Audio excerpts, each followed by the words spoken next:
Hello student, welcome back my YouTube channel गुड़िया G N nursing. आज हम लोग पढ़ेंगे आत्मकथ्य। आत्मकथ्य इसका फर्स्ट पार्ट हो गया है, सेकेंड पार्ट हम लोग को पढ़ना है। ठीक है।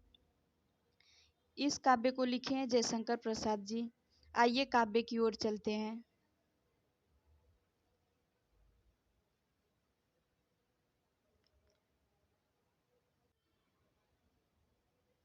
मिला कहाँ वह सुख जिसका मैं स्वप्न देखकर जाग गया, आलिंगन में आते आते मुस्काया कर जो भाग गया।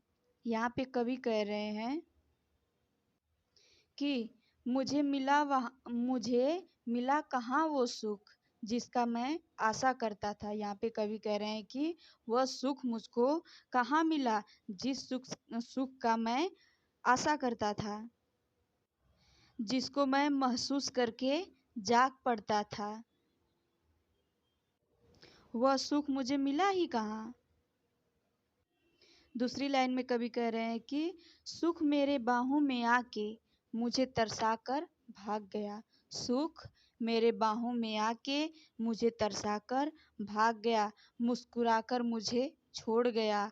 वह हंसी हंसी चला गया और मैं देखता ही रह गया। आगे देखिए। जिसके अरुण कपोलों की मतवाली सुंदर छाया में अनुरागिनी उषा लेती थी जिस निज सुहाग मधु माया में। इस लाइन में कवि कह रहे हैं कि जिसके गालों पर कपोलो माने गाल होता है। ठीक है। और अरुण अरुण माने होता है सूर्य।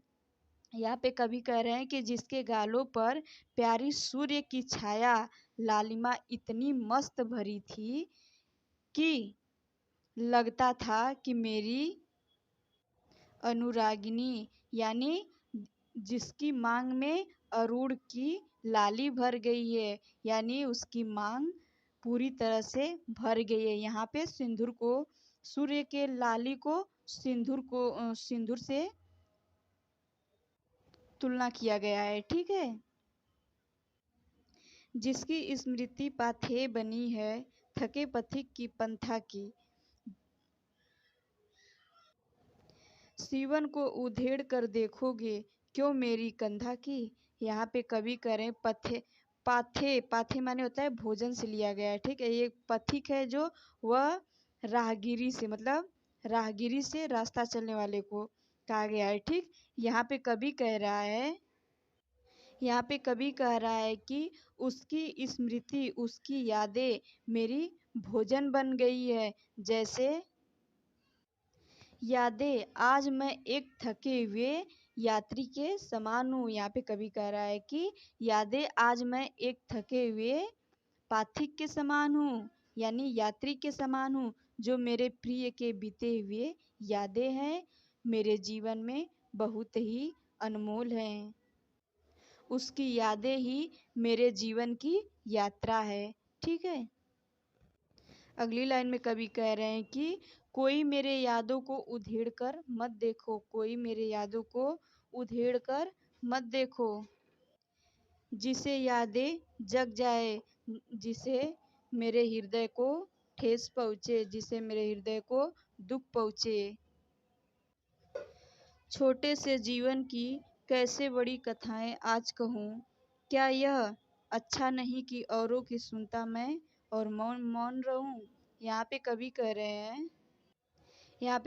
रहे हैं कि एक छोटे से जीवन की कैसे बड़ी कथाएं मैं आप लोग को सुनाऊं, मैं आप लोग को बताऊं। दूसरी लाइन में कह रहे हैं क्या क्या यह अच्छा नहीं है कि मैं सबकी सुनूं और अपनी किसी से न कहूं, मैं मौन रहूं। क्योंकि मेरे दिल में इतना दर्द भरा है कि मैं अगर लग जाऊं, मैं बयां करूं तो मैं एकदम बिल्कुल तरह टूट जाऊंगा। मैं जी नहीं पाऊंगा, मैं रोने लगूंगा। सुनकर क्या तुम भला करोगे मेरी भोली आत्मकथा, अभी समय भी नहीं थकी सोई मेरी मौन व्यथा। यहाँ पे कवि कह रहे हैं कि मेरी सुनकर तुम क्या करोगे यार, मेरी सुनकर तुम क्या करोगे यार, मैं तो बहुत ही परेशान हूँ, मैं दिल का मारा हुआ हूँ, मेरी कोई नहीं सुन सकता, मेरी एक छोटी सी कहानी है और कथा बहुत लंबी है। यहाँ पे कवि कह रहे हैं कि अभी समय नहीं है, वो शांत है, वो दबी हुई है मेरे अंदर की यादें। अगर तुम यदि मैं तुम्हें बताने लगूं तो मेरी जो घाव है वो ताज़ा हो जाएंगी, वो हरे हो जाएंगी, वो फिर से जग जाएंगी और मैं फिर से दुखी हो जाऊंगा, मैं फिर से डिप्रेशन में चला जाऊंगा। यहीं पे यह काव्य समाप्त हो गया। तब तक के लिए धन्यवाद।